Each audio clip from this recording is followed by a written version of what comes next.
Hello everyone, this is Matthew Brand, and today I'm doing a review on The Alchemist by Michael Scott. If you're not familiar with it, basically it follows Nicholas Flamel, who was mentioned in Harry Potter and the Sorcerer's Stone. He's immortal by means of brewing a potion from the Philosopher's Stone that keeps him young, and in this book he also has a wife called Perrin. So in the beginning of the book, he gets attacked by an old student of his named Dr. D, who steals the book that contains all the information he needs to brew the potion, and his wife gets kidnapped. Who he gets helped in the beginning of the book by a pair of twins who turns out to be twins of this, I should say, prophecy that's very, very important. They turn out to be very powerful, and they're all humans, but he keeps them along and brings them with him on this adventure to go get his wife back. In the meantime, getting them trained in order to defend themselves and help in the mission. Anyway, the going on into a little deeper into the plot, just so you know, there's these beings called the Elder Race, and they influence a lot of things going on in the book. So this Elder Race are people that are considered gods, beings of myth and legend, and they're the Dark Elders. They're the ones trying to take over the Earth again, like they used to, and then you have the Nice Elders who are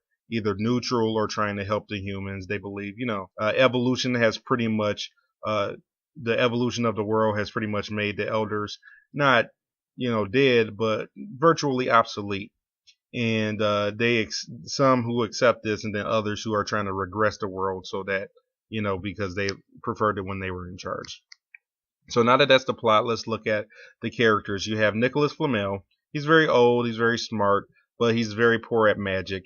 And his wife, who is fantastic at magic, but maybe not as calculating as him, are very strong, powerful couple, but when they get separated, they become pretty weak. His wife is held captive. She can't do much in her state.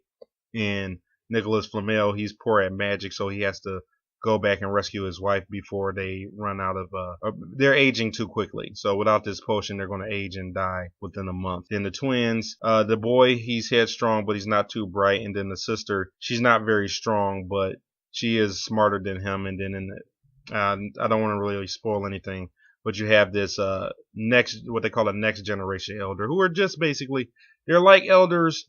They're like part human, part elder. I don't know if they're mixed with human, but I will say that they're immune. Like elders went out of the earth because of they don't have as many immunities to the things that are in the world, where the next generation, they're immune to a lot more, therefore they can exist along with the humans, but they're not as powerful as the elders.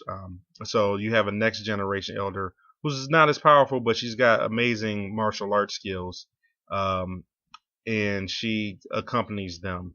I don't want to spoil what she is. She's my favorite character, though. Her name's Skatok. And then you have the setting.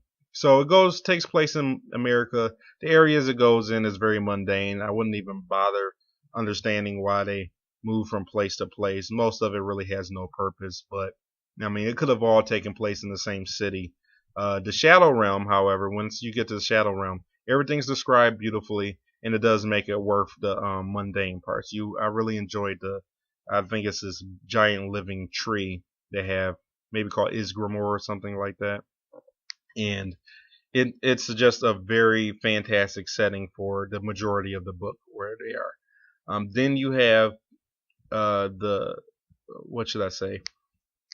The different supporting characters.